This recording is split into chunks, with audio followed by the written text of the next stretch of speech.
when the time finally comes for this movie to ride its high, for that plan to come into action, and it happens pretty much silently. There's no music under the score. There's just action. There's nothing Don Siegel does better than filming action happening and making it interesting.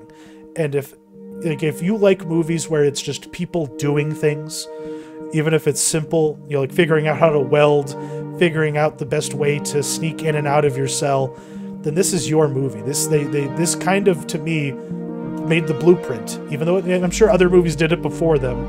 But I'm watching this and I'm like, holy fuck, Shawshank Redemption just stole everything from from Alcatraz.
Welcome to Theater and Stream, a film podcast. I am Matt, and that is Chuck, and this is episode 4. Today we wrap up our series on the films of Don Siegel with the film that would mark the end of the 1970s and Siegel's career zenith, Escape from Alcatraz. Did 3 prisoners make the only successful escape from the prison in June of 1962? We'll discuss that question and more in our featured review. Back in the present, we have a new king of the box office and cultural zeitgeist, the Mario Brothers movie. Along with a host of other news items and watchlist selections, we'll talk about the Mario movie's massive success and get Chuck's opinion on the film itself. And of course, as we always do, we're going to bring the show home with the Mentionable and naming our pick of the week. For video watchers out there, you're going to find timestamps in the episode description.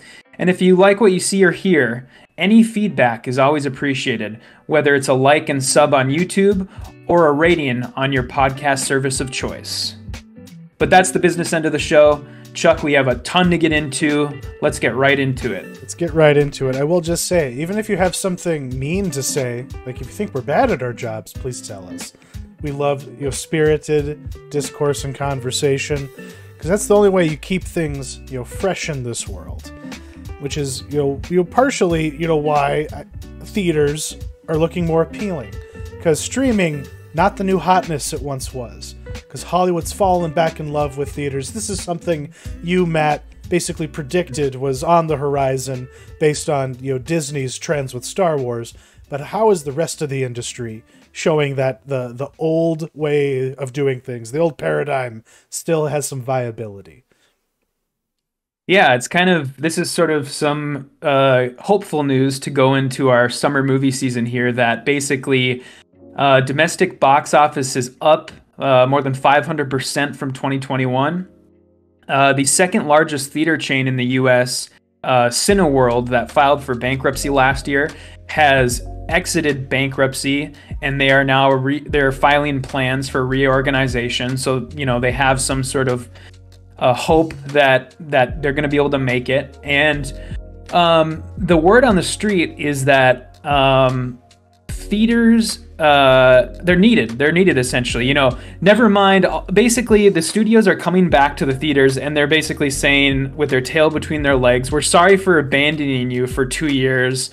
Can we please come back? Because what the pandemic was, it was many things, but for studios in particular, it was the litmus test to see if they could make it without movie theaters. And the answer is a resounding, no, we cannot. They must be a part of the business plan. And so that's kind of what's fueling this story that was penned by Variety this week, and that we talked about last week in the Star Wars story. But yeah, what do you make of this? It's very nice to know that this was just like a forced L on their part.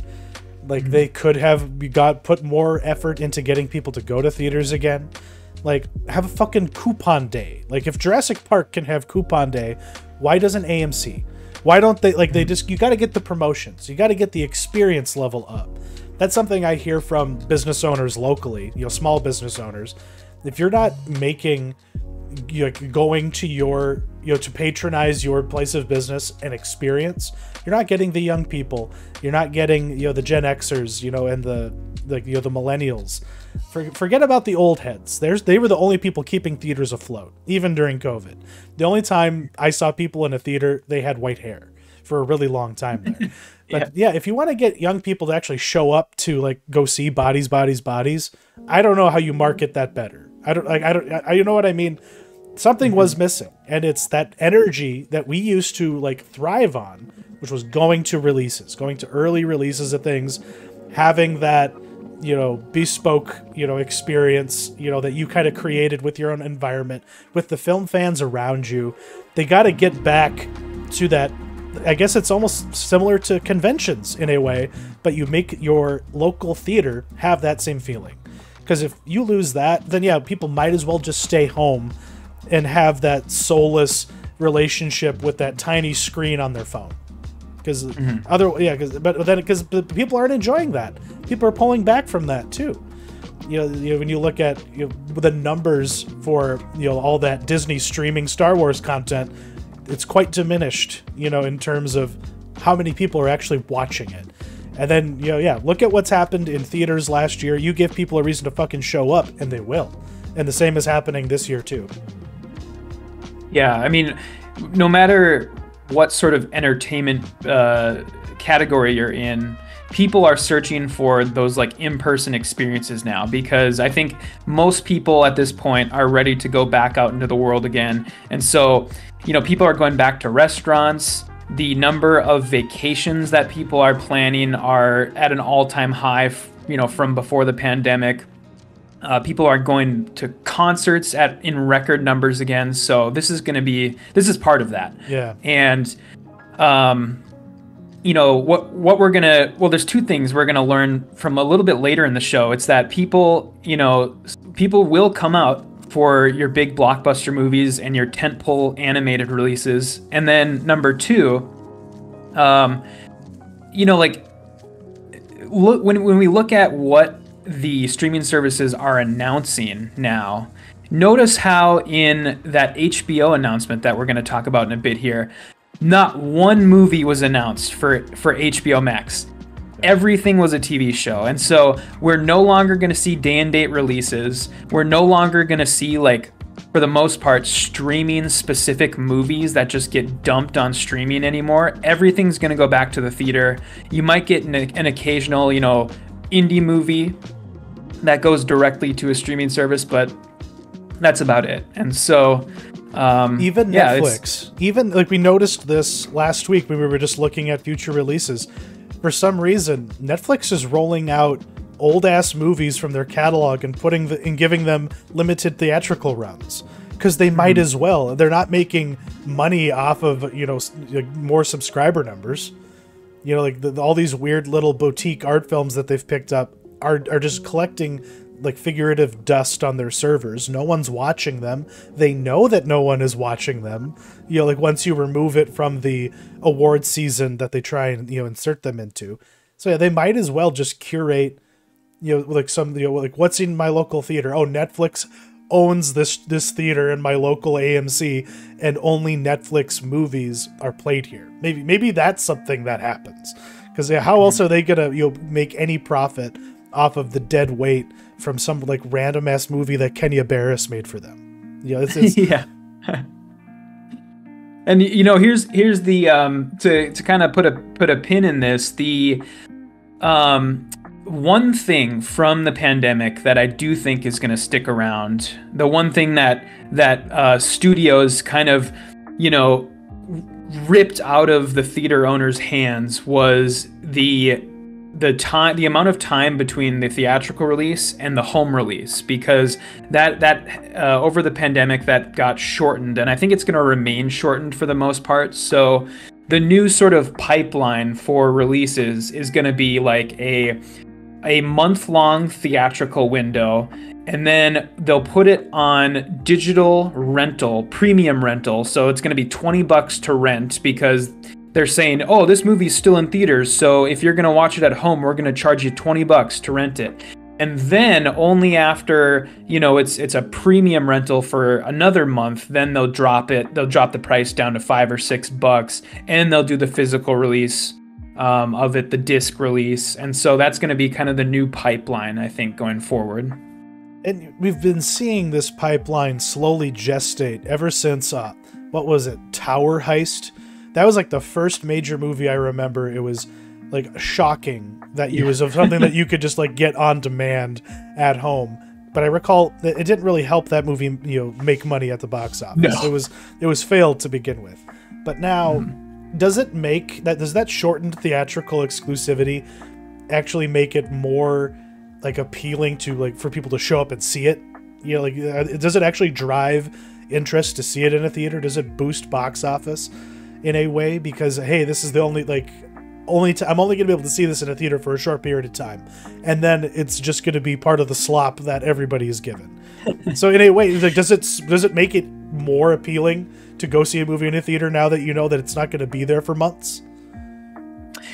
I don't think necessarily, because the theater or the movies are still staying in the theaters for just as long. Okay. But they're just getting released on for premium rental earlier. And so, we're still seeing like the number of movies that's being released in theaters, it's still that's really the only thing that's pushing movies out. So, if we do see an increase in the movies that studios are putting back in theaters because they're no longer putting them on their streaming services, that's going to be the thing that pushes the movies out faster, I think. I see.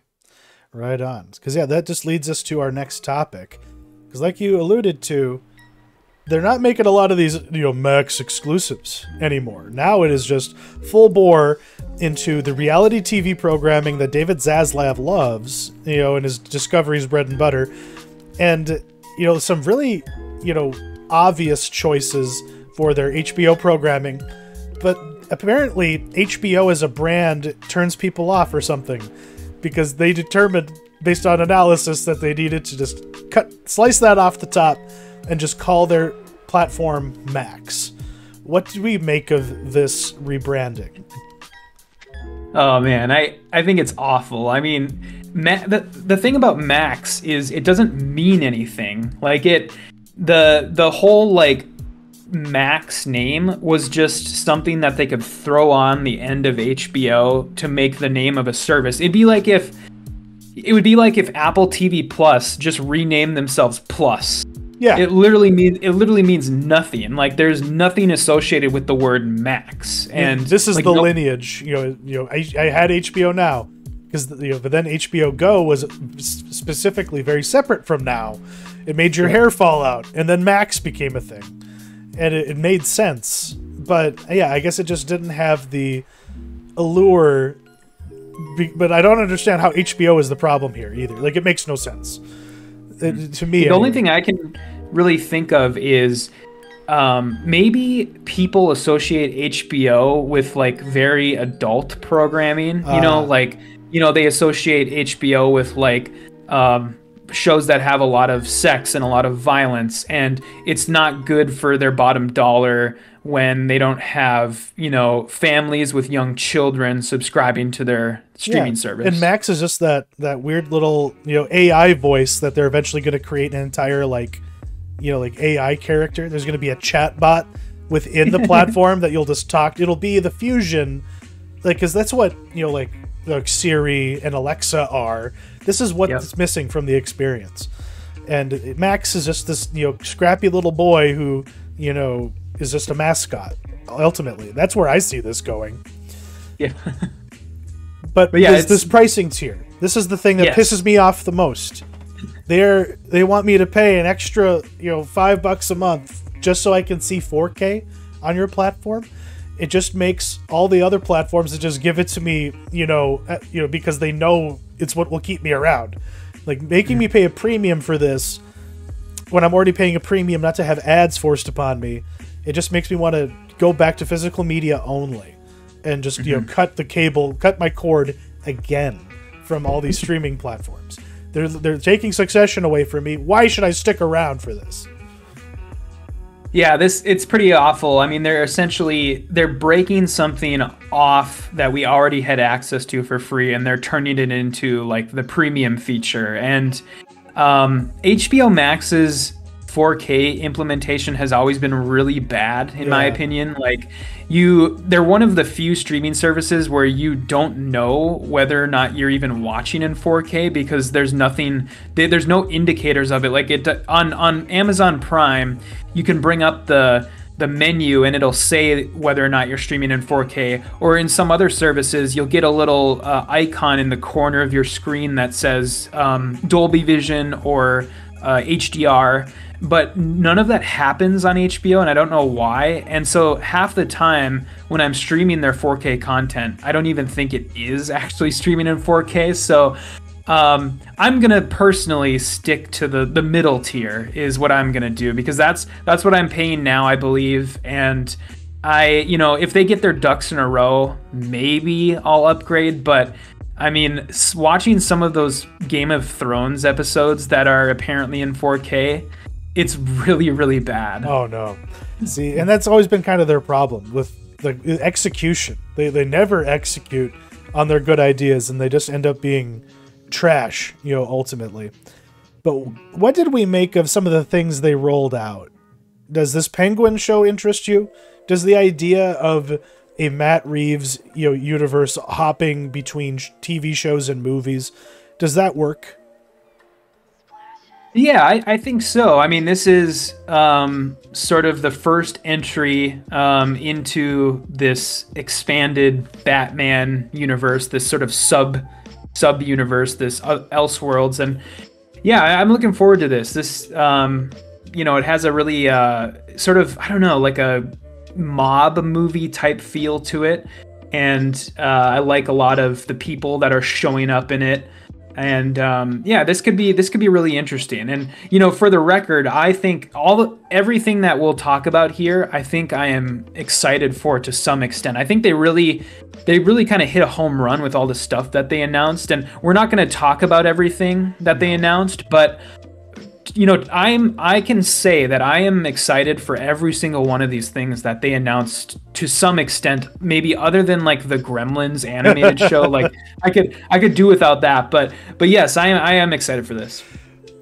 What I am excited for, but trepidatious about, is this like lean into continuity within True Detective with Night Country.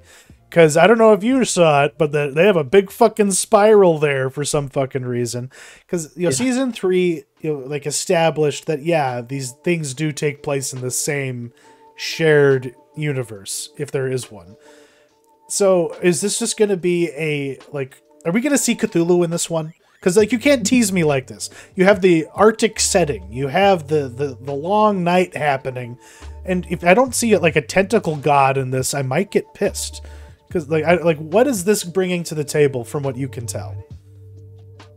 Well, I mean, you can definitely tell that they are leaning into season 1, like to the extreme, because like you said, there's that shot of like a spiral or some sort of like pagan symbol or something like that. And then, they specifically, I think it already came up in the trailer here, but there's like the shot of Jodie Foster sitting in front of 2 other cops while they're interviewing her, exactly like the interview scenes of Matthew McConaughey and Woody Harrelson in the first season. So I think the message they're trying to send with this trailer is like, please come watch our show. It's just like season 1. It's just like season 1, please come watch. And I'm down for it. I've said before, I mean, I think I made this one of my most anticipated earlier this year when we talked about that, and I'm really down for this based off the people involved, Issa Lopez, and yeah, very, very much looking forward to it. The surprise that we get, though, is that our boy Park Chan-wook is collaborating with Robert Downey Jr. about a Pulitzer Prize winning novel called The Sympathizer, about a North Vietnamese spy operating within the United States during the Vietnam War. And this just sounds wild. It looks amazing. And you have Robert Downey Jr. playing 3 different roles, because the man needs something to do, apparently. But yeah, I'm gonna, forgive me for the pun, but I am down hard for this. I can't wait for it. Yeah, same. It looks awesome. And yeah, him playing 3 different roles. I mean, I think Downey Jr., he's in the phase of his career where like he's already set up money-wise, and now he's just picking the projects he actually wants to do, because he's just rolling in the cash at this point. And so, yeah, I mean, you can tell from the projects that he's choosing to do that he's doing the stuff that will actually creatively fulfill him at this point. And yeah, this looks awesome. I can't wait for this. He's come a long way from being like given charity to be in The Singing Detective, by Mel Gibson. And yeah, it is very refreshing that you can just see this man do whatever the fuck he wants to do, because he hasn't made a lot of movies this decade outside of being Iron Man. I think the Judge is like his only credit. Maybe there's something. Yeah. Well, Iron Man, and then he had like a weird like childhood fascination with Dr. Dolittle. So I forgot about he made that Dr. Dolittle. God, the article that that I read recently, like, totally memory hold that. They didn't mention it once, and I think there's a reason for it. God, still haven't seen it because I hear it's dog shit.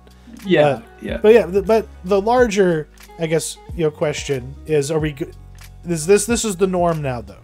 We are done seeing what should be premium being put on something that is low culture now. Like, are we going to see a Pixar movie get, like you say, day and date releases are probably going away. So is Disney going to recommit? We're not going to, have Pixar, dumped onto streaming when it should be in a theater. But does that mean we're actually going to get movies worthy of being in a theater? Or are we going to be getting streaming level quality in theaters now? Like, is it going to get a diminished product just so that they can try and get more money out of it? Mm-hmm. I think that, they, for the most part, they're going to just release stuff in theaters now as far as the films go. I think, if anything, what they would do if they still wanted to put some movies on streaming services is they will have like a subcategory of like budget movies, basically, where they're like, okay, we're going to put this animated film on our streaming service, but the budget cannot exceed 80 million or something like that. The budget, because at a certain point, they have no hope of making their money back once you reach like a certain threshold. I don't know what that threshold is, but I would assume it's probably somewhere around, approaching $100 million, where you must put that movie in theaters if you want any hope of making your budget back. But the one thing I wanted to, before we do move on, the one show I did want to call out here real quick is that Regime show. I don't know if I didn't see the trailer for that, but like, so is this like a heightened, like, fictional totalitarian regime, or is this just British Succession, like, business drama, family squabbles? Or is this more like Kings, that show with Ian McShane? This is actually like a, I mean, it does look like British Succession. I know that was sort of, or I think that was like the pitch that they made. And then you look at the people involved. This is from the 2 guys, I think it's Will Tracy and Seth Reese, who wrote The Menu. Yeah. And then they wrote a bunch of episodes of Succession between the 2 of them. And so it does look very similar to Succession, but the thing that has me interested is watching the trailer, it looks like it's leaning a lot more into like the absurd and like the absurdity of of everything. And like there's literally a shot that's in the trailer that's clearly a homage to Blue Velvet, where Kate Winslet is like sucking on an oxygen mask.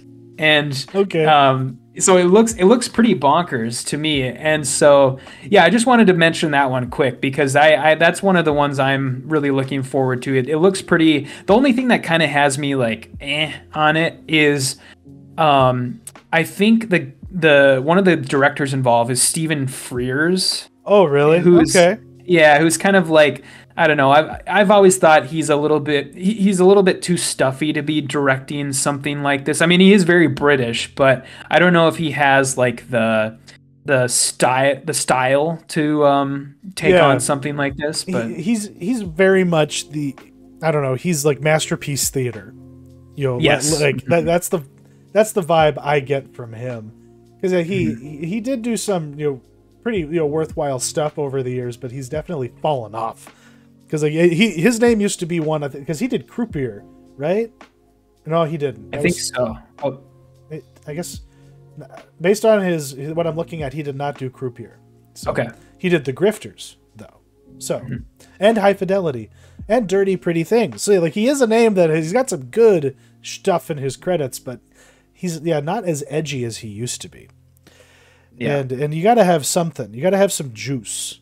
And no one's got more juice in history, I would say, than a portly little, blue collar worker from, New York. And this movie has defied all expectations, even my own. We'll get to that later. But by the numbers, Super Mario Brothers is part of the reason why theaters are still alive. This movie is making like more money than Disney has seen a debut of theirs make in a long time. This is making Marvel and Star Wars level numbers. Like it's almost to $1 billion. It's halfway there, for crying out loud, and it's barely been 2 weeks. Best opening for Illumination ever.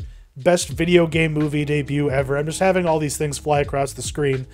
Sorry for the audio only people who are joining our listener base. But yeah, there's just a lot happening that makes a lot of critics look really out of touch, because they hated this movie. Their reviews were scathing. They were so dismissive. They were so negative. Some were outright hostile. And frankly, I'm just going to say this: it is just their built-in hatred for all things nerdy. The modern critic class, whether they are old-ass boomers of like Roger Ebert's generation, and even people our age, if you can believe it or not, they have this elitism about video games. It is low culture, it's low art, its storytelling is shit, the people who play it are contemptible, and they just don't have a high view of the whole industry, even though that industry is taking their lunch 2 ways to Sunday every single week. When you look at the grosses of an average video game versus the entire film industry coming out of Hollywood. But yeah, when you look at the disparity between aggregate scores and audience reactions, what does that tell you? Especially when you look at the box office results it's been having. Yeah, well, I think Rotten Tomatoes is it's a pretty awful like company and a pretty awful service for a lot of reasons. But one of the things that is interesting, or that makes it interesting, is analyzing trends. And I was sort of looking into this yesterday, and I was looking at a bunch of different movies, at their audience scores and their critic scores, and I kind of noticed a couple things that I wanted to sort of get off my chest here. So when you look at the audience scores and critic scores for all types of different movies, the trends that it shows is that audiences tend to love action films, animated films, and raunchy comedies more than critics. And films that, with high audience scores and low critic scores include things like The Boss Baby 2, We're the Millers, the Uncharted movie, the Smurfs movie, and Venom. And when you look at what critics like in general, they tend to prefer slower cerebral horror films, indie thrillers, and drier comedy films. So if you look at the movies that critics tend to love that audiences don't, you're going to see stuff like It Comes at Night, the Coen Brothers movie Hail Caesar, Jordan Peele's Us, The Nightingale, and Mohawk, that indie thriller from a couple years ago. And so I think it really all just boils down to entertainment value versus artistic value, and that's what you see with those trends. And so critics are looking for that next, thing that's gonna, drive them into a hole of depression and make them look at their life in an existential way. And audiences just want to go to the theater, get 2 hours of air conditioning, and be entertained for, they want the entertainment value. And that's kind of what it boils down to, I think. And because their tastes are so divergent, it does kind of create this situation where, stinging rebukes from critics are taken as like ringing endorsements by audiences, if they're even paying attention to what the critics are saying anyway. Like, it is a meme where it's like, oh, so-and-so said this movie sucks, it must be great, I'm gonna go see it now. Where it's like they're almost doing it out of spite because there's just so much, like they just don't trust what this person has to say, even if Rotten Tomatoes will give them the time of day. And I bring up Grace Randolph right now, not to slag on her. Everyone else is doing that enough. But there are just some things she said that were just so categorically, like, so off base. They were so, like, flaming hot as a take, that the fact that she's just acting like she's still right, in the aftermath of all of this is bizarre. Because, like, she was saying things like, this movie's going to be dead at the box office by Friday. Speaking of Super Mario Brothers right now. And she's like someone who's written comics for the big two companies. She's she's an accredited, she did something called Superbia that was like such a big hit that it got an extended run as a limited series. And she's also has her YouTube channel where she does reviews called Beyond the Trailer. And I don't bring her up to send anyone over there to, like, make fun of her. Everyone else is already doing that. It's an industry to chew on the chaw that this woman gives us. Because, yeah, like, saying things like Matt Vogel's never going to work again, that this is the worst thing Illumination has ever done, when they have movies like Hop and those Minions movies, like, in their credits. Like, those are categorically bad movies. I don't know if you've ever seen Hop, no. Matt. It's not a good movie. It's the definition of shovelware.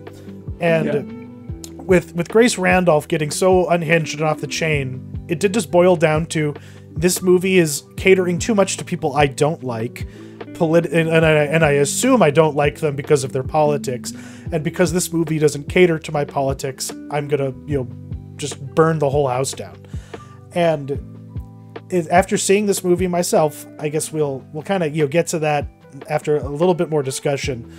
But I don't because I saw this movie because of her reaction. I was willing to wait to see this thing until it was like free for me. But then I was like, no, it's Easter weekend. I need something to do. And I went to go see it. And my God, it is not the experience that is being described by some of these people.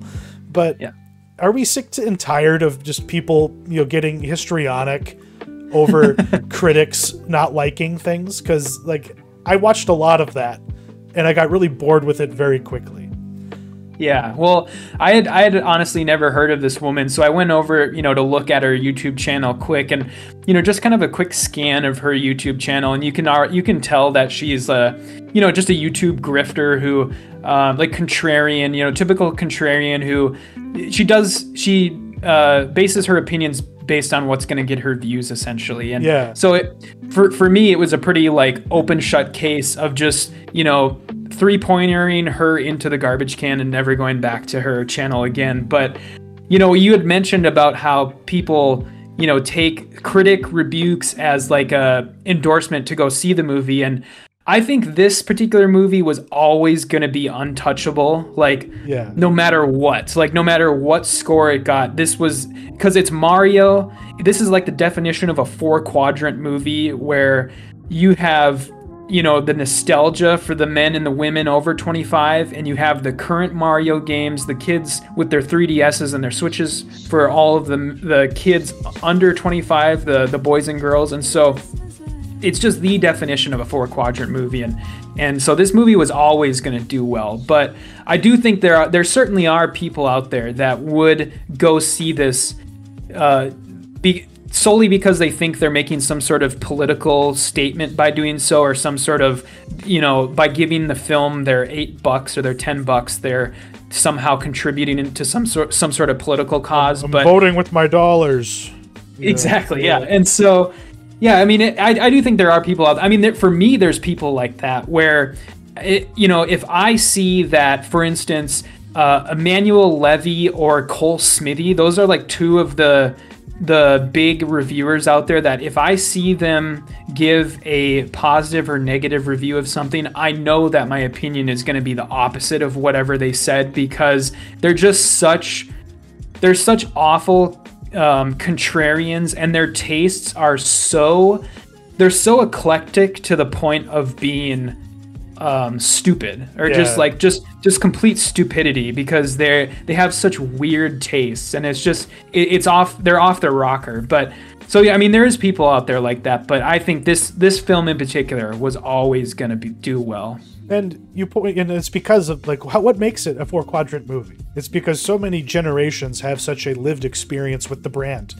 We make fun of Disney adults. Nintendo adults are also, a force to be reckoned with in this world. And they have been dying for this movie that movie came out when I was 3 years old. And we have, I haven't even watched it to completion. I've only ever seen it on TV. You can't buy that original movie, on any platform right now, not even on Amazon. Because Angie is one of those people who unironically loves the original movie with Bob Hoskins and Leguizamo, and she can't even satisfy that itch and watch that. Because that is how much Nintendo doesn't want people to remember that one. You can't find it because they are desperate to take advantage of their brand in all of the ways that one should. If you are Mickey Mouse, why don't you have a theme park? Okay, good. If you are Mickey Mouse, why are you letting these weirdos in France, put fart jokes and licensed music montages in your Mario Brothers movie? There's certain things that as a company you have to stop. So I understand why they got so involved, because it's not just Mario, it's the whole video game industry is where I'm kind of getting at. There's a lot of other 4-quadrant properties out there that aren't Marvel and aren't Star Wars, and they belong to either Sony or Microsoft or Nintendo, and they are players now too. So is Hollywood finally gonna get over this hump of having to only adapt things that are clearly just video games that wish they were movies to begin with? Because we've seen, because The Last of Us is obviously an example of a success of that kind of a paradigm. But what else are we going to see Hollywood embrace going forward with Mario being so successful? Yeah, I think, there are certain video game genres that lend themselves better to becoming an adaptation. And I think like story-driven third-person or first-person games, adventure games, I guess story-driven walking simulators is what they're called. Those types of games, they really lend themselves to being adapted. I mean, there's certain stuff that I don't think we're ever going to get adaptations of, and not everything needs an adaptation. That's something they should realize. That's the important part, Yeah, we don't need a Bejeweled movie. We don't need a Peggle movie. We don't need a Need for Speed movie, we don't need a racing game movies, even though we're going to get a Gran Turismo movie here soon. Or RTS games. We don't really need movies based off Command and Conquer, that type of thing. And so, but those cutscenes are so great, Matt. Yeah. That shit's my childhood. Yeah, no, you're right. But they should remain as is. I think they should remain in the 90s. And yeah, I mean, the key to a successful adaptation, I think, is what we're seeing now is getting the original creators involved, because that is the thing that unites the Mario Brothers movie and the Last of Us TV show. Because you need to get the original creators involved. You can take their word with a grain of salt if you want. You can treat them however you want, but they should be involved in some way, because I mean, at the end of the day, whoever's directing the film should get final say, but you have to get these guys involved. And that's, I guess, with The Last of Us, what they were able to do with his involvement was bridge the gap between gameplay and the drama. To take the perspective out of the player's head, and into the character's head. That's how they overcame that hump. Because a lot of video game movies, like Doom, for example, are just like, oh, let's just force the gameplay into the movie in a way that doesn't serve the movie at all. And that's why Hardcore Henry is probably the best video game movie ever made, because it is not unlike just having somebody else holding the controller while you have a VR helmet on. And but that's not necessarily a crowd pleaser either. It's more of an art house exercise versus something that is marketable. So if do we want them to avoid things we've already seen? Do we need another Doom movie? Is Halo off limits now for a while, along with Warcraft and Resident Evil? Should they try and bring us something new, or are they just going to try to do it better with those other properties that they've been fucking up for years? I think, I would like them to get another crack at The Witcher, because that universe is so cool, and there's so much lore there, and there's so many stories there.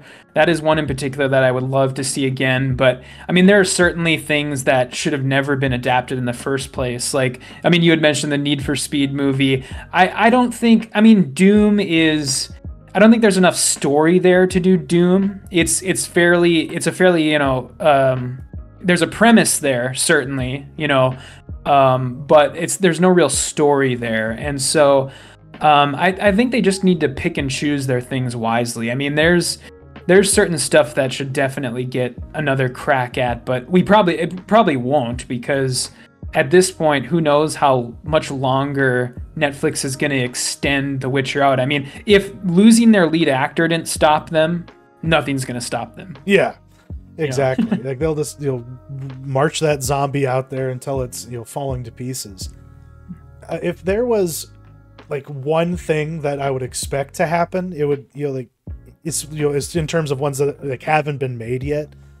Yeah. Finally getting Metal Gear Solid done is the dream, but it would have to be a Harry Potter TV show sort of a situation where you just get 10 seasons in a movie, because that's you can't possibly adapt that story. But I guess it's not going to happen. That's why it can't happen. It's so unwieldy. It's stupid, because it's Hideo Kojima's storytelling. But that said, Metroid probably has the most real potential. And a lot of these Nintendo properties do, because while there's a lot that you have to honor and and do fan service, for, there's at the same time room to actually put movie, constructs within it and make something out of it. No one has properly tried to tell the Samus Aran story apart for Team Ninja with Other M, which was trash. So someone could do that better. Samus Aran is a character that probably has some vulnerability that Nintendo doesn't have the emotional capacity themselves to explore, but a movie could. But all that said, I really want a Monkey Island movie. I want a fun pirate adventure film from that universe. That's my wish list. Yeah, that could be awesome. I wrote a couple down here too. I definitely agree with Jack Black. Jack Black has been going around while doing press for this saying that he wants a Red Dead Redemption movie. I totally agree with him there. I think that's one of the ones that I think is a sure bet. You could make an amazing, incredible movie off of that. And then personally for me, I'd like to see are you familiar with the Little Nightmares games at all? I've never heard of those. They're side scroller adventure games where with a really, really messed up art style, really, really, they remind me of old Tim Burton designs. You're basically these children trapped in a dream world with all of these adult monstrosities that chase after you, and that could be really cool. Yeah. That's interesting. I have seen this on the Steam store, I think, but I've just never gotten it. Yeah, that could be cool. I also, on my list, I also had Metro 2033. Okay. Yeah. That could be awesome. That was originally a book too, so you know that the storyline is there.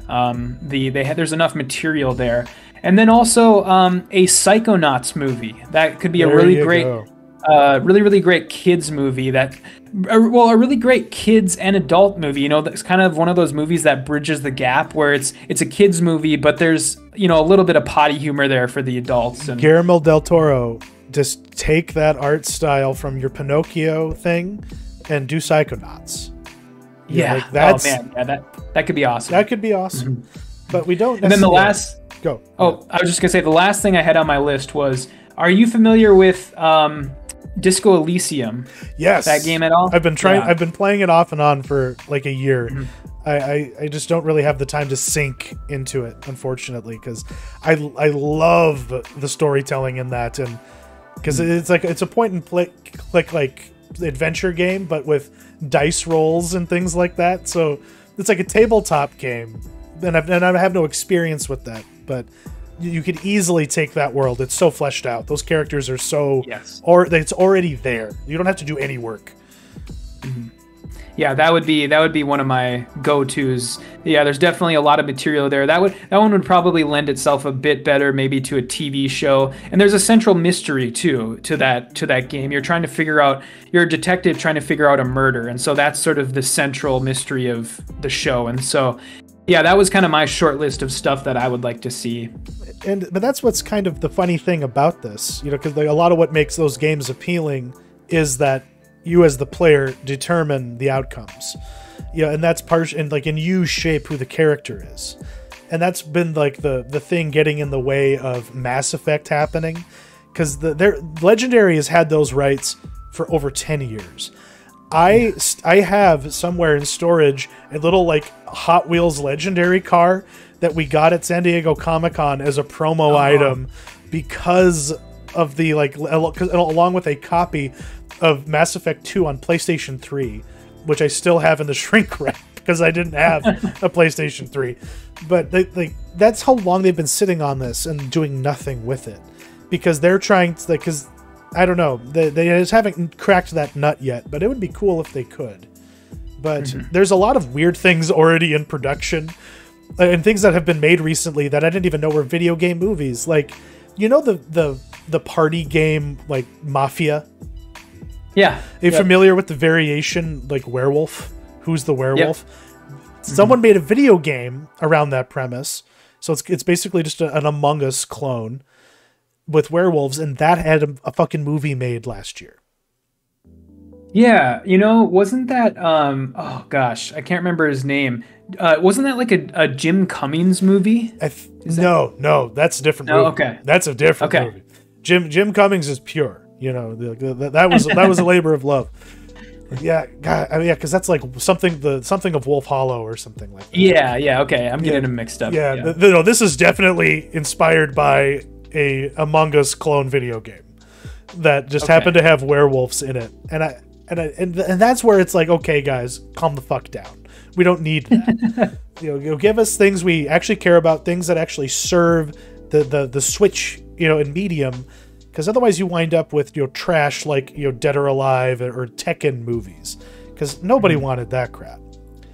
But as I know we're getting a Fallout TV show that's coming from Amazon. There's actually already pictures of it, I believe, and then there's the Eli Roth Borderlands movie that's coming out. That's gonna be garbage. But Sony and Sega both have leaned heavily into this because they're all desperate for cash revenues, as we know. So they have announced that we're getting any exclusive Sony game is probably going to have a movie in development at some point. Days Gone was mentioned. We're always waiting on that God of War movie. But what I found the most shocking was Sega going, "Oh yeah, Comic Zone. We sold the rights to some company, and yeah, that movie's in the works." So if you played Sega Genesis in the back of the day, you can now be excited for the Comic Zone movie, which is, no one's asking for that shit. No. But they'll make it anyway. because of this little man, this portly plumber, and his little brother Lou, as he calls him. This, lots of controversy. Lots of people weren't sure about Chris Pratt's voice. Even during production, he apparently went too Jersey with it. Sounded a little bit too much like Tony Soprano. Because, yeah, he is wearing a spaghetti face in this film. He is a non-Italian, pretending to be an Italian from the Bronx. But the movie itself works only because it achieves that balancing act we had alluded to. How do you take the thrill of playing this game and actually make it a worthwhile movie? And how do you find a story within this? You keep it simple. You don't overburden it with like a dense lore that no one's going to remember anyway. You like, what makes those games work? It's had functionally the same story every single game. Yeah, Peach, is now one of the boys. She goes on the fights and can fly around and whatnot. But where did we start? We started out with a gross dinosaur who really wanted to marry a princess, and a plumber who somehow gets involved in, stopping this. And they bring in Donkey Kong. Like, there's a whole Kong country that exists, hinting at the larger universe that is there. But none of these characters are anything more than what we know them to be. None of the things they are doing is more than we are used to seeing. Like, if they have them in carts for like an extended chunk of this movie. It takes place on Rainbow Road. The training sequence is you're just watching like yourself get better at playing a level of Mario over and over again. The iteration, the struggle, like the finally beating that obstacle course, finally beating a Mario game. That is something I was indelibly burned into my mind when I had my Game Boy Pocket and I beat Mario and the 6 golden coins for the first time. I cried. Because I couldn't do it. I struggled so hard at doing it. And there's an emotional core in the story of this movie that is there that none of these critics are seeing because they can't relate. They can't relate to that basic joy of just being Mario and doing whatever Mario is doing. And you'll notice in the box office results that outside of the United States, the market that contributed the most money to the haul, the 500 million, was Mexico. This is about Italian plumber. Who would know? Because like Mario is universal, and this movie has something missing from a lot of Hollywood, content these days, even Disney, neutral messaging that no one could be mad at, that anybody can just have a good time with because it doesn't matter. What's important is all the lights and flashes, and the emotional moment when the Mario brothers finally get back together and hug. There is brotherly love happening on screen, and Charlie Day and Chris Pratt sell it, even though they fail here and there along the way. This is not a perfect movie, but anyone expecting a perfect movie was going to be disappointed, no matter what their priorities are. I had fun with this. I don't know how anyone who isn't just a cynical cunt couldn't have fun with this. There's just nothing but joy to be had in seeing all this iconography doing its thing, hearing Koji Kondo's music in within a context that you have no control over this outcome, but you can still get caught up in it, even though the plot armor Mario wears. I'm very happy that this is the movie we got. It could have tried to do more than what it could do. This is keeping it simple serves this. And it actually lets them tee up things in the future a lot easier because all the heavy lifting doesn't need to happen here. They just needed to get something started. And that's what this movie does. Okay, great. Yeah, that's really good to hear. I was always going to see this movie, I think, because I've played, I think, every single Mario game since they started, all the way, from the original all the way up to Odyssey. And, this is definitely something I was always going to see, but the question was, whether or not I was going to see it in theaters. And do you think that it's worth going to specifically in theaters? Does the spectacle sort of make that idea win out? It kind of does, just because I don't know. I would not recommend going to see a Marvel movie in a theater unless you really care. But if you want to go to see a movie in a theater, this is the one right now until the season starts. For you, I don't know. There's other things that you would maybe want to see in a theater over this.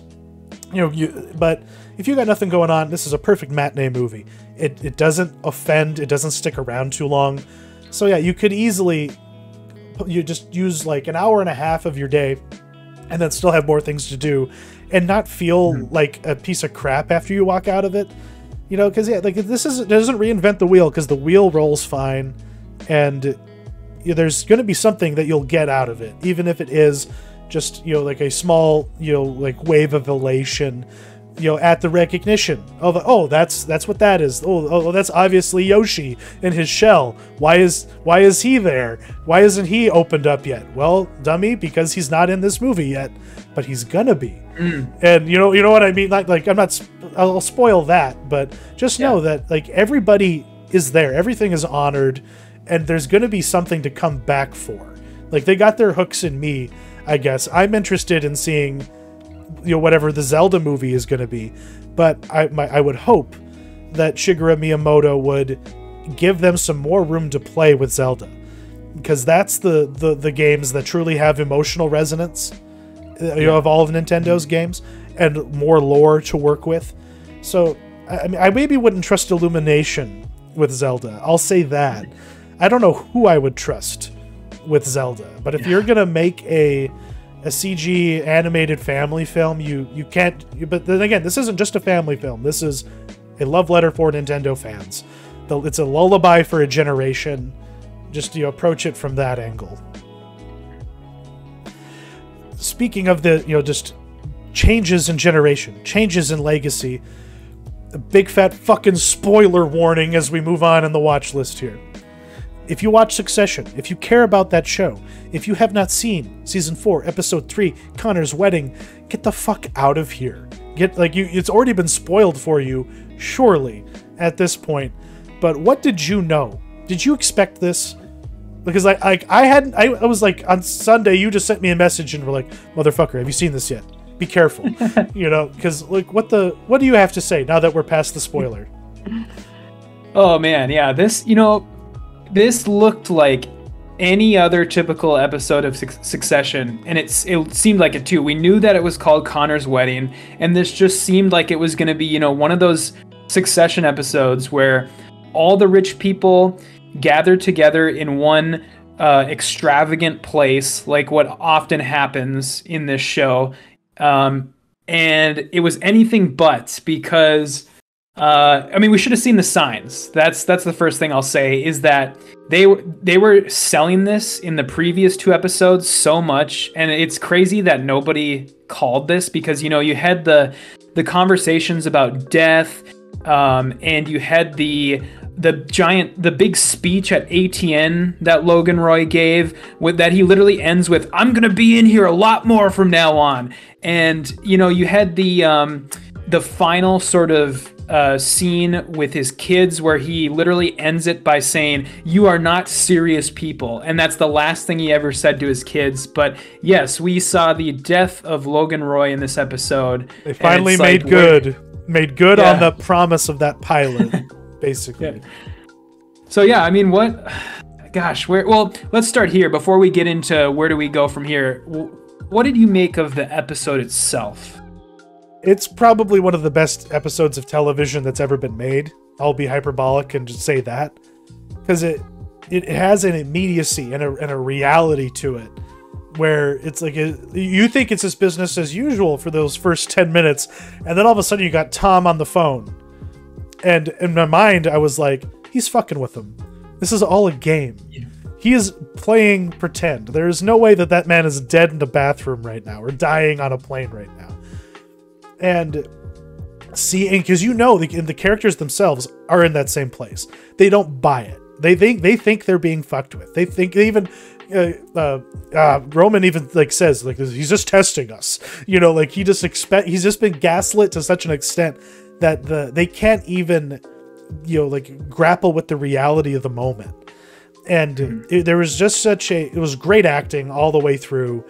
I don't know. I just related so much to being just trapped on the other end of a phone and not knowing, if a loved one is going to be okay or not. And even it happens even to the rich. And when when God damn it, when Kendall goes outside and he's calling his assistant and he's like, get the best plane doctor in the world. It's like, just do it. Like, because he just has to play this role, even though secretly deep down he's like, fucking finally, you know, like there's so much relief on some of their faces along with the grief, but none of these people felt very satisfied or settled. And I don't know, the whole cast just did a bang up job. The production sounded pretty crazy. We can get onto those notes, but like, what was your feeling as it coasted to the truth that that is the body, they are doing compressions on the man who is dead? Yeah, I mean, well, it was such a genius move to not show the body at first, because for the first I don't know, for the first like 5 minutes of the phone call, you never see Logan. You just see Tom's face, you just see Tom talking to them. And so yeah, you think, you know, is this all a ruse? Is this just another one of Logan's games? Is he just trying to get in their heads? And then you get that first shot from Tom's perspective, where he's looking down the aisle and you can sort of see Logan lying there through the curtain of the plane. And that's when it sort of hits that you're like, oh fuck, like this is happening. And yeah, they really nailed the, I don't know, like the clinical nature of death, the coldness of especially somebody that you love dying at a long distance, and just how powerless you feel.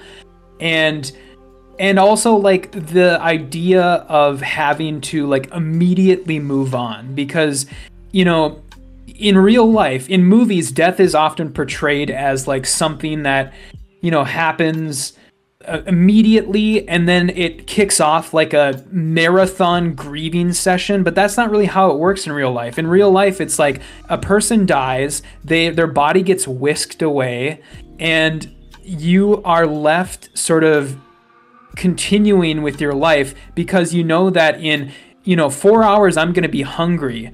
In 10 hours I'm going to have to sleep. You know, I still have to fulfill in 12 hours I have to go to work again. You know, you have to fulfill all these bodily functions. You have to fulfill these functions of your daily life still, whether it's your kids, it's work, it's school. And it just nailed that aspect of somebody dying. Exactly. Like, God, what was it? Sorry, I got distracted by something, because the thought I was having, it was along those lines, because there is no, like, the world does not stop. The world does not stop for you like it does in a movie, just because you're sad and you're dealing with your dead dad. Connor still has to run for president in the morning. You know, he still has to figure out, you know, if he's, you know, gonna use the marriage license he's picked up, you know, and have it signed or not.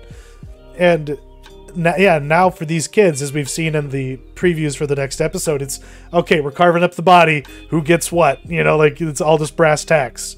Who gets to sit on the Iron Throne, so to speak now. Like they're not even waiting for the man to be buried, you know, based on how things are going, because they are like, and you even kind of see those maneuvering happening on the plane, and I found that fascinating, because like they're all talking around the fact, like, we're not going to actually say that the man is dead yet, but we have to get ready to say that he's dead.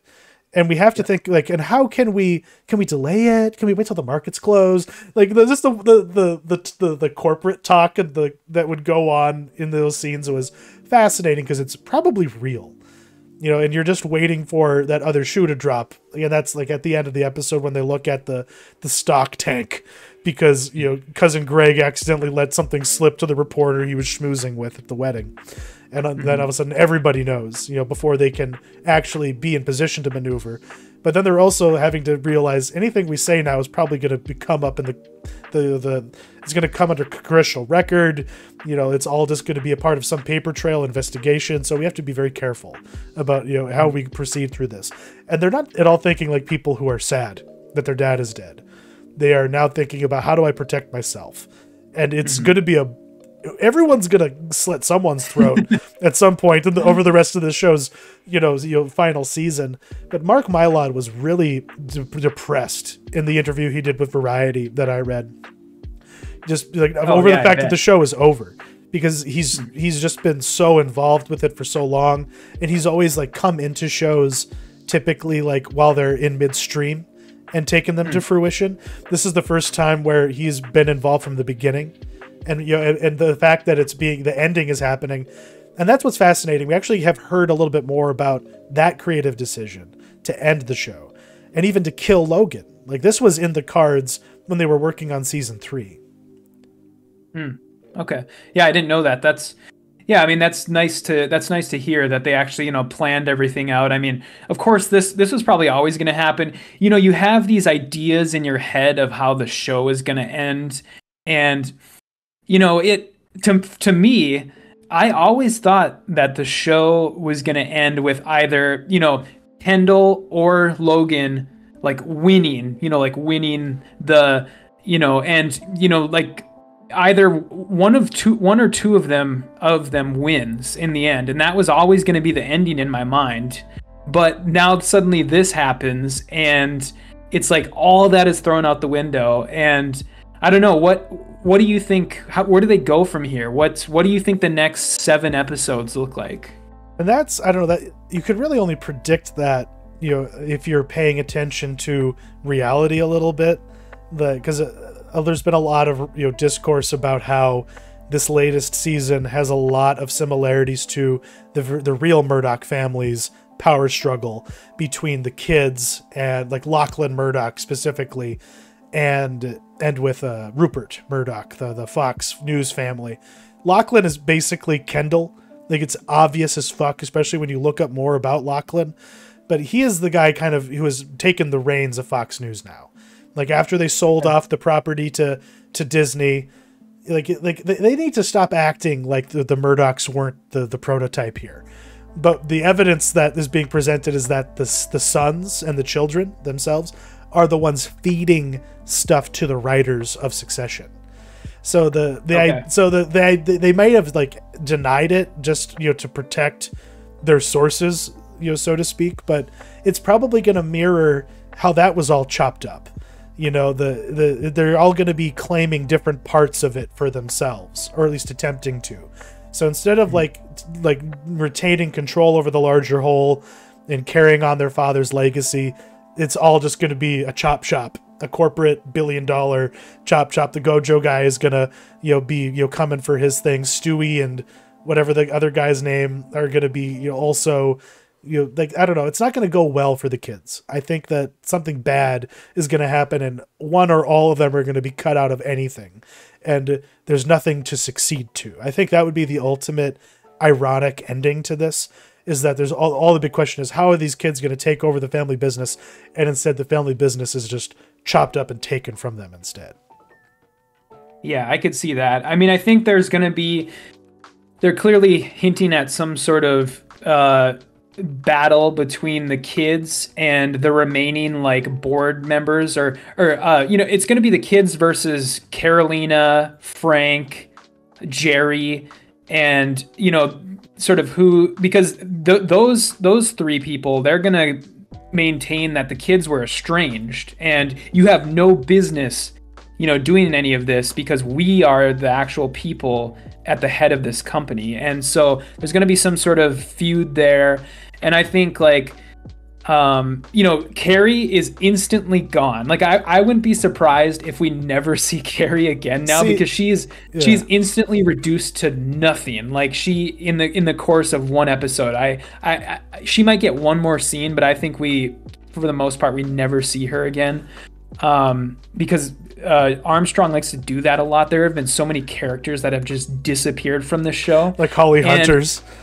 Yeah, and speaking of that, the one thing I do think is going to happen, especially if Logan did not change his will, is we get the return of Marcia, where she comes back into the mix of things, and she basically, I don't know where she is in Europe or something, but I think that would be like a perfect opportunity for her character to come back and kind of try and butt her way into to get her share of things. And so that would be sort of my guess as to where we're headed, at least in the next couple episodes. Yeah. I have no idea for the actual ending of the show. There's a lot that could happen in 7 episodes.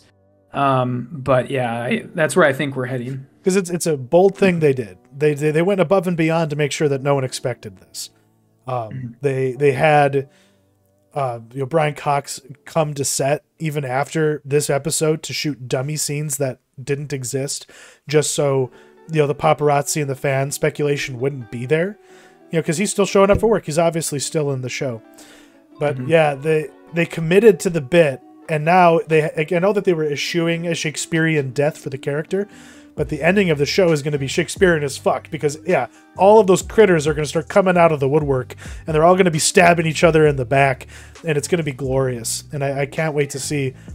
I expect them to stick this landing. You don't execute something this well without really being in command.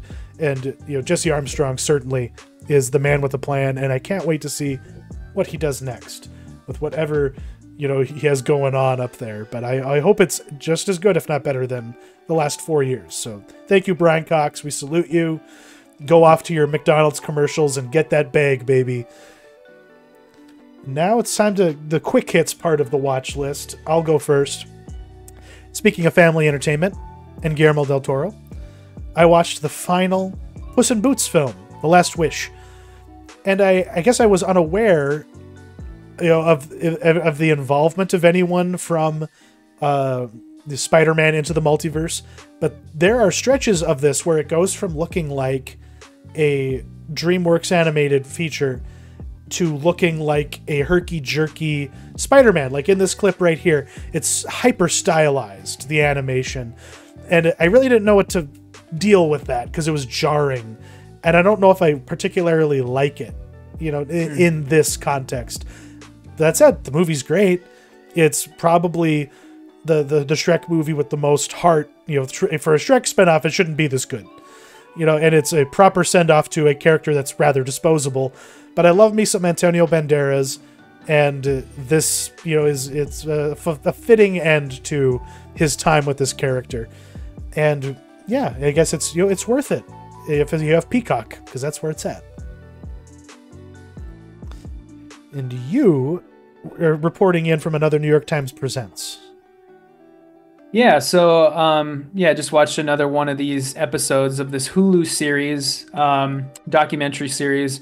This one is called The Legacy of Jay Dilla, and this one is definitely less like investigative journalism than the Anthony Pellicano one was. This is more of sort of like a definitive account of this guy's life, because if people don't know, Jay Dilla was a hip hop producer in the 90s and early 2000s. He made a lot of beats for people like Common, The Far Side, Tribe Called Quest.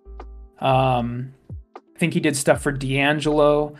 So he got around. He's from Detroit originally, and he was sort of a loner. He was sort of a shut-in in many ways.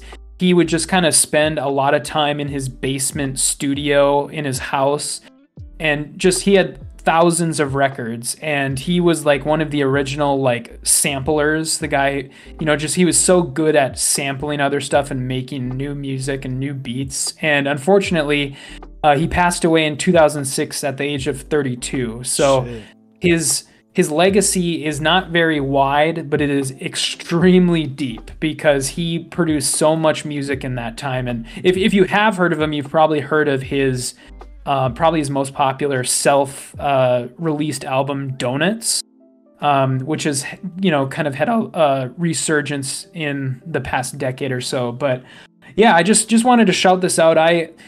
Jay Dilla was one of those hip hop artists that like broke me from my music trends, because when I was in high school, I was very much one of those dumb high school kids who was like, I only listen to rock and metal, and that's it. Like just one of those stupid like kids from the suburbs, basically. And he really opened my eyes to the sort of the world of hip hop music, and all of his stuff's really great. And I don't know if you ever remember this, but I actually when I was in college, I had this plain black T-shirt that just said Jay Dilla changed my life on it, and I would wear that around like everywhere. And I was very like proud of that fact, and because Pretty hip.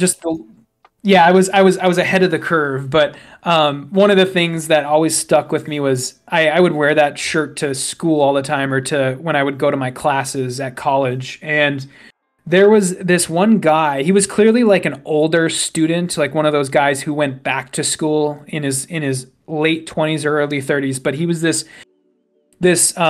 older, like big fat black guy that was in my class, one of my classes, and I never said a word to the guy. He sat on literally the other side of the room, and then one day after class, he saw me wearing that shirt, and he just went, "Hey, nice shirt.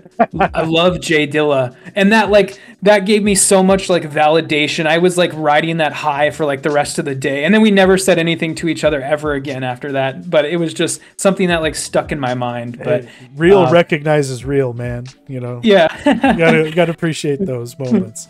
I have no experience with Jay Dilla, but now I'm probably gonna download Donuts on my phone as soon as we're done here, because I need some good beats. They recently added Cristobal Tapia de Veer to iTunes, like his full discography, and really? I need to mix that up a little bit. But I'm into that whole sampled, kind of like DJ Shadow sort of soundscape. I gotta broaden my horizons a little bit too, because I also was a Tool kid coming out of high school, if there ever was one. I also found, by admittedly dubious means, because you can't really find this or rent it anywhere, but after seeing An Irish Goodbye take home the live-action short Oscar, I was interested in it. It has a man with Down syndrome in playing a brother to his able-bodied elder brother who lives in London. They come back home because the mother is dead and they're having the funeral. But what the heck is going to happen with Larkin? Where is he going to go? Oh, he's going to go with Auntie Margaret, of course. I don't want to go to Auntie Margaret's. I want to stay on the farm. It has pretty basic, storytelling going on. And then it turns into giving the ashes of their dead mother her bucket list fulfillment. And it's a very simple, little wholesome little exercise. But you can see where there's a feature film in this. Because there's just the short films the acting isn't as good. The writing isn't as good. They don't usually give people time to breathe in a short film. They're constantly just jumping from one thing to another. But this only does that within its montage, because otherwise it has some very lovely, quiet little moments and some lovely acting from people who obviously aren't professionals, but because they're just characters themselves, they get away with it, And the brogue, it just comes out because it's deep. And if you can find this, worth seeing. And hopefully someday these filmmakers do something more, because they clearly have the skill. And they won an Oscar for it, to boot. The time has come, though, to transition to our main event today, the fulfillment of our Don Siegel retrospective. I'm very, very glad we chose this guy. I've said that, the last 2 episodes, because I just didn't really appreciate his movies before I really started learning more about the man and working on this. I had seen Escape from Alcatraz. It was one of my family's Netflix disc requests when I was a kid. For some reason I selected it.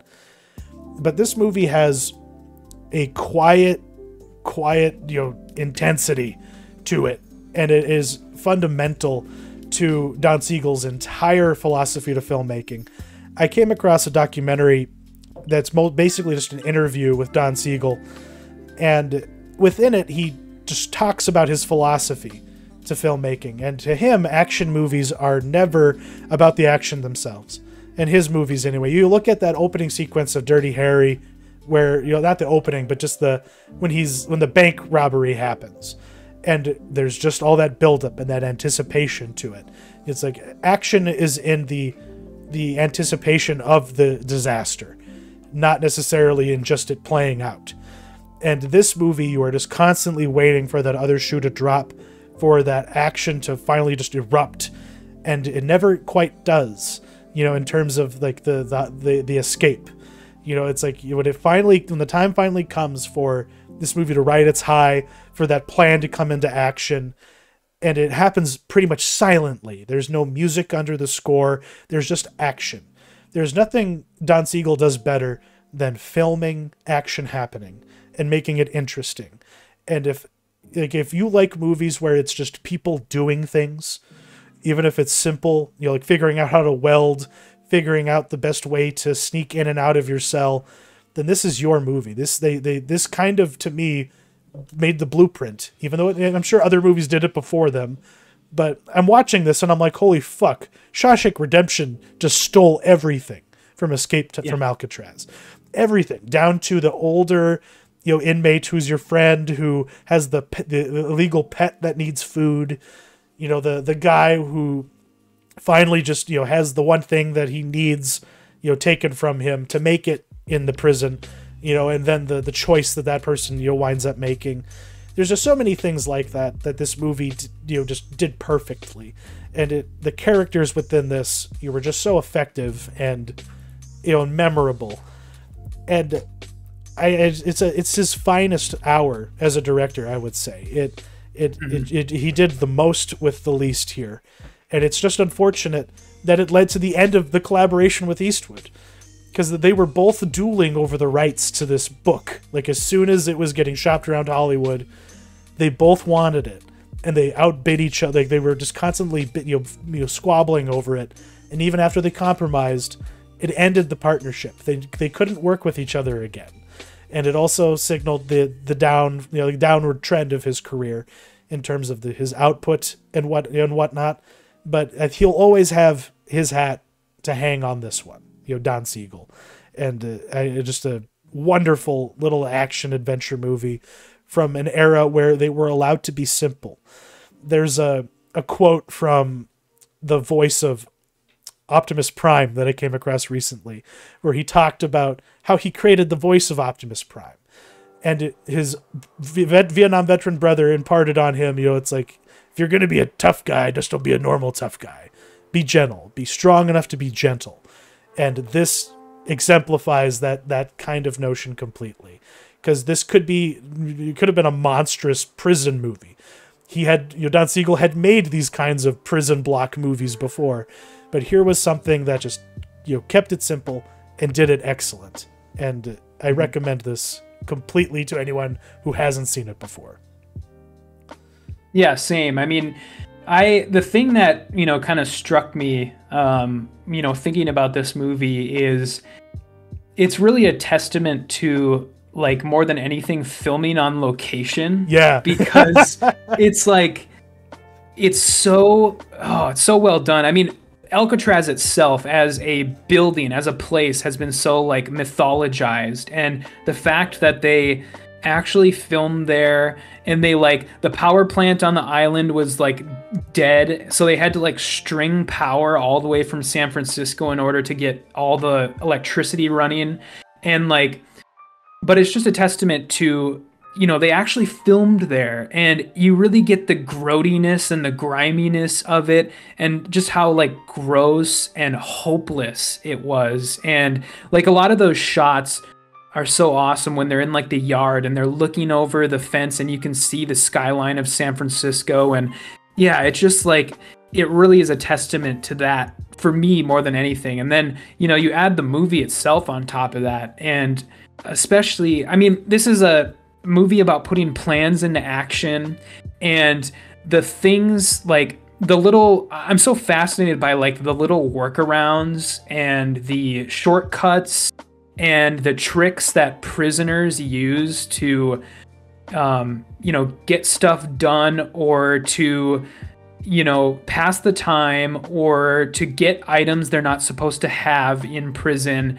And I've always been fascinated by that idea. And so this movie is a lot of that. It's a lot of putting plans into action. And then once the finale comes, it's just, like, tense as hell for the entire, like, last half hour. And I personally, I don't know if you knew, like, the resolution beforehand, like the story that this film was based on, but I didn't actually. And okay. So because I had listened to the last podcast episodes about Alcatraz, okay. So I knew this story in depth going in, like the real story. and the fact that Alcatraz means pelican, because that was mentioned at least 50 times an episode. But yeah, so I mean, I didn't know any of that. So that whole like final half hour was just super tense. And I really like, we'll get into it, but I really like how it was ended. I thought it was a perfect ending for the movie. And yeah, wholly recommend. You mentioned like all the little tricks, like how do you get something out of the metal shop? You know, it's like, because I was curious myself. As I was watching it, I'd forgotten that particular part of the plan, and it's like, oh yeah, that's ingenious. And these people are probably dumb enough that they're not going to check the bottom of your shoe.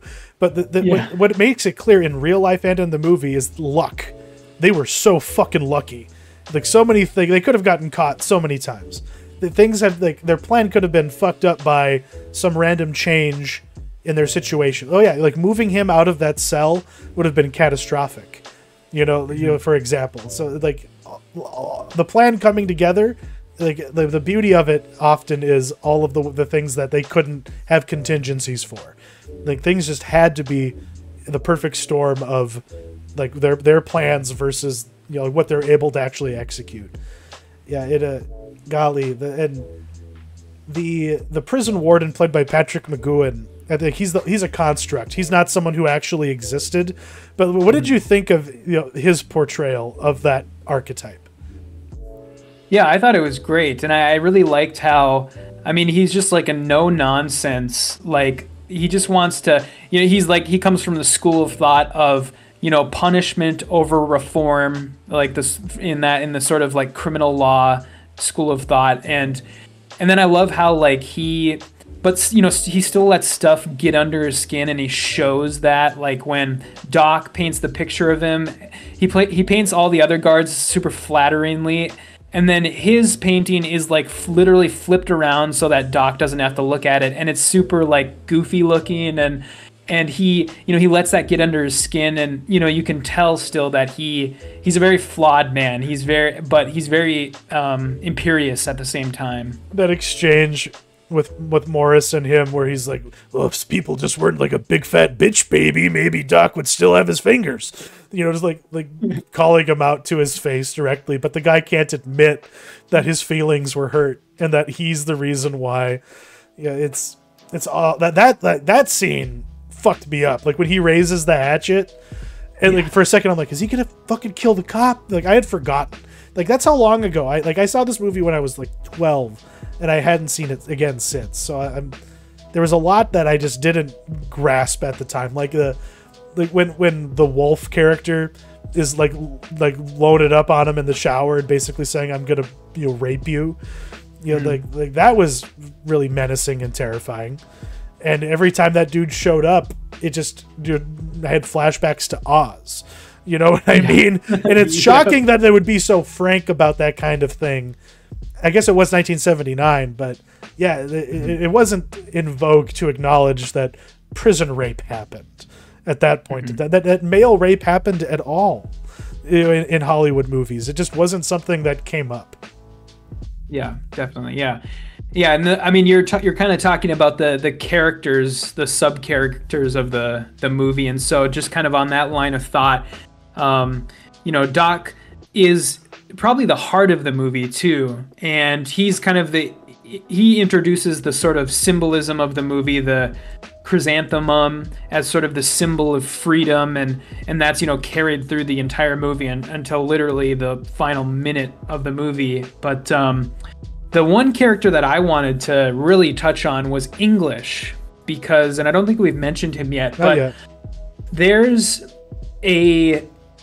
something interesting going on there in that the relationship between him and Morris sort of starts off as basically a mutual, like casual racism, that they both don't like each other, and they both don't like, you know, the other skin color, but there's sort of a weird like underlining respect there, because he lets Morris like hang out on like the top of the stairs, and then it sort of evolves into like a full-blown friendship throughout the movie. And so, I don't know, I thought that was very interesting. That's not something you would ever see nowadays. Like, it's way too, I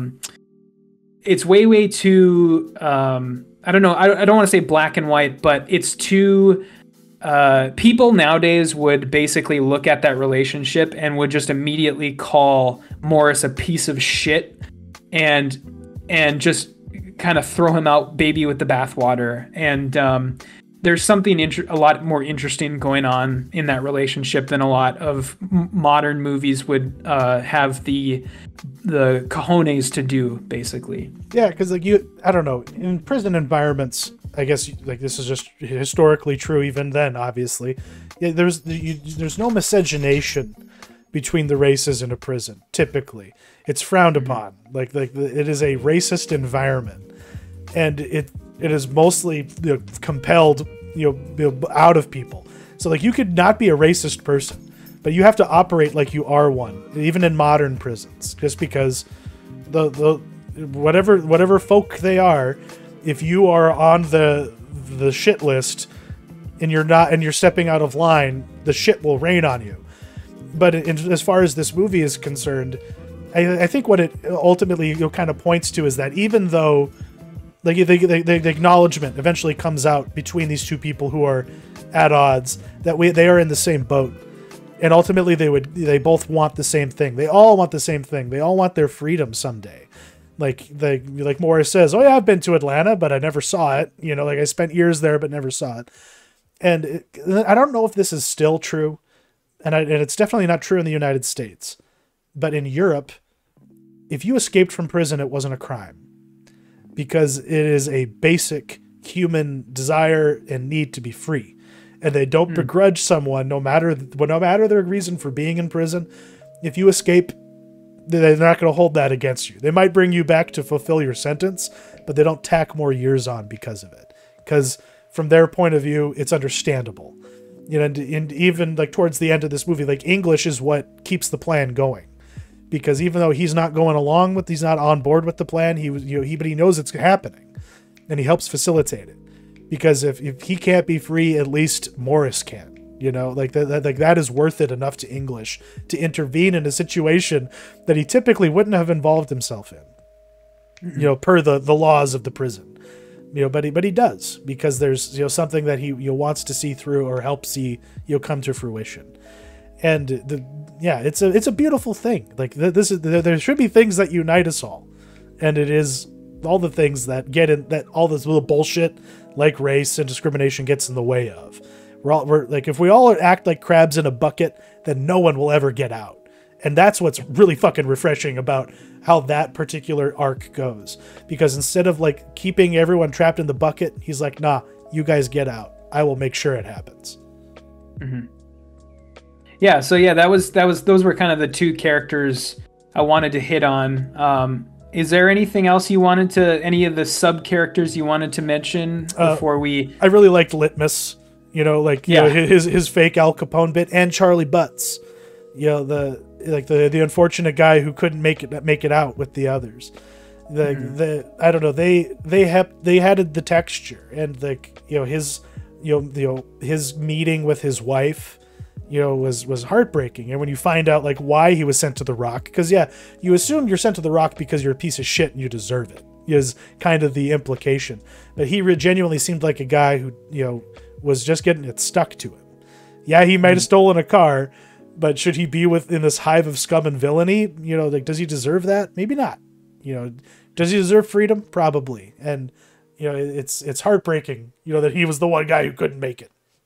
Yeah, it definitely was. And that actually reminds me that I love that Clint Eastwood's character, apart from what we know about him from this prison, and then he mentions that he was in Atlanta, we don't really know much about his past, as far as because I mean, correct me if I'm wrong, but he never tells anybody what he did to get there. Nope. He never tells anybody what he did to initially get into prison. And so, for all we know, he is the piece of shit. He is the guy who's should be in Alcatraz for completely legitimate reasons, but we never find that out. And so we're only left to go on what we know about him from the events of the film. And so, and we're still endeared to him, even though that's a fact. And so that I thought that was really interesting how they chose to not reveal that stuff. Yeah, exactly. The character, we see his character just within the context of Alcatraz, how he's treating these other people that we're getting to meet and care about. So yeah, we are biased towards being sympathetic to him, but I think that's kind of the point. It's like the audience are surrogates for that same experience. How would you like to be locked up like that, day after day, to have so many limitations put on your existence? Even if you deserve to be there, you would not want to live that, and so if that's what's the allure of the Prison Break story. It doesn't go as far as making him sympathetic, but you still get invested in the journey and the quest and in pulling it off. You want them to succeed, despite not knowing everything you'd want to know.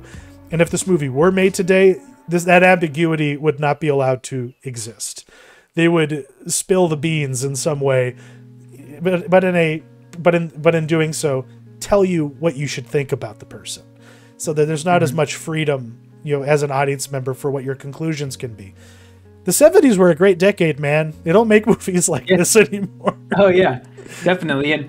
And speaking of that, the ending, I want to talk about that specifically, sort of what you make of that, what your interpretation of it is, because I think there's multiple reads on it, including the fact that they changed it. Initially the movie I heard was supposed to end on the guard finding the papier-mâché head, but it was a decision made, I think mostly on Eastwood's part, that to put that final scene on the island in there. So yeah, what did you think of that?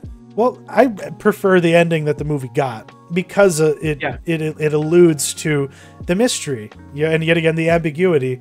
When McGowan's warden is just like, oh yes, they're dead, like he's just in fucking denial, that anyone could have escaped from him, let alone survived. Like, and he just needs it to be true, because his head's on the chopping block. But that chrysanthemum sitting there is so obvious, so for the point of the movie, it's wonderfully satisfying without like having the euphoric Andy Dufresne in the rain moment. There's a lot of restraint there, and it holds up, and it serves the reality, because there's either you believe that they made it or you believe that they died, but there's a lot of people who really believe that they lived, and you were able to live out whatever lives under assumed names that they were able to. And what's crazy is that if they set any genetic seed after leaving the prison, if we had like a 23andMe report done or a DNA sample for those dudes, they could determine like if they made it or not. That's what's crazy to me, is that with modern technology, they could know definitively if they were still in the gene pool or if they were not. And it's curious that we haven't had that door opened yet for a mystery like this. Yeah, because I think that's kind of the way that they caught the Golden State Killer, I believe, was through those like gene testing kits. And yeah, I suppose, that's something that we should touch on too, is this is based on a true story. Like this, for the most part, it stays pretty accurate to the events too, other than the warden being a made up character. And, the characters are the big thing that were sort of made up for the movie, but the events of the movie are pretty spot on. And in real life, I think the only thing that they found, the only evidence they found that the prisoners, may have lived or died, was they found pieces of the raft floating on the shore, I believe. Yeah. But other than that, they never found any bodies. They never found any, skeletons or anything like that. And so, yeah, these guys could still be out there. And they could have lived full, fulfilling lives, and we still don't know. So it makes it very interesting. It was a lot easier to disappear in South America back in the the 60s and the 70s. And yeah, with men that capable, I'm sure that they were just fine out there. I'd want to bring up one last quote from that documentary by Thys Åkerson or Thijs Åkerson. That's on YouTube. Well, I'll link it in the description just so people who have watched these 3 episodes and want to sit down with the man himself in his element in his home, partially owned by Bank of America, as he puts it. Because like it's just nuggets. Like I don't know who this guy was that he was able to sit down with a dude of this stature and have this much access and to have him be so honest. But there's this long section where he talks about what directing actually is and like what he actually thinks about the job itself. And he's like, I hate directing. Directing sucks. Like directing is the worst part of the job. You often feel like you have no control. So I don't know. It was just such a frank discussion of the vocation of being a film director. But the quote that says it the best is, I hate directing. Those of you that are not directors think it's a very romantic job. To me, it isn't. It's just a lot of hard work. And obviously, this was a guy who knew how to work hard, and we're very grateful for his contributions to the art form. Yeah, same. Yeah, I'll echo what you say. I've really enjoyed these past 3 weeks, and it's 3 movies that I either haven't seen whole cloth or I've only seen bits and pieces of over the years. And so now that I sort of have them under my belt, definitely looking forward to sort of going back to his other films because, the man did. I mean, I think he's got over 30 films in his career. He directed Invasion of the Body Snatchers. Yeah, way back in the 50s. And so he has such a variety too. I mean, his trajectory as a director, I mean, we sort of took the decade in which he sort of came into his own, but he made very different movies back in the 50s than he did in the 70s. And so this was very fulfilling to me, and I'm glad that we did this. And about that period, when he was making quote unquote B movies, like the kid asked, and who was interviewing him asked him, so like, did you get depressed working on those bad movies all the time? And he was like, I only got depressed when it was day 17 and they told me that I had to wrap it up because the money was gone. Like, that's what made him sad, was not being able to finish the job. Didn't matter how lowly the job was. He just wanted to be able to finish the job and do it right. And he certainly did that during this decade where he had the most command, most power and influence. And, before he was, resorted to making movies with Burt Reynolds, who also was on the wayside of his career. But now we have to move on to the Mentionable. And there's only really one thing worth talking about in the Mentionable this week. And as soon as I went to add it to the doc, I saw you had done it. But so we have a single Mentionable. You take it away.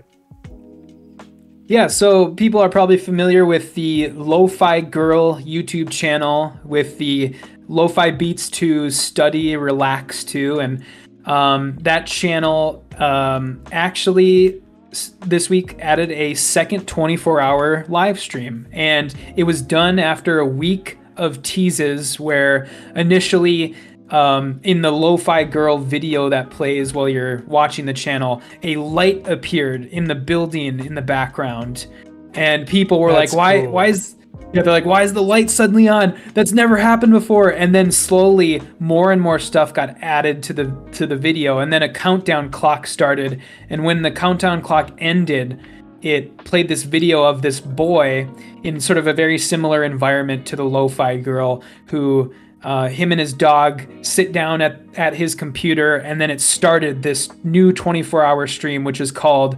Synthwave to I believe it's Chill and Game 2 is what the channel's called. And so we have a new Synthwave 24-hour live stream on the channel, and I love these channels. I often throw this on when I'm preparing notes for this show. I will throw the hip hop channel on, and it's just good stuff to listen to while you're doing stuff like studying or writing down notes, or doing stuff that you just want something on in the background.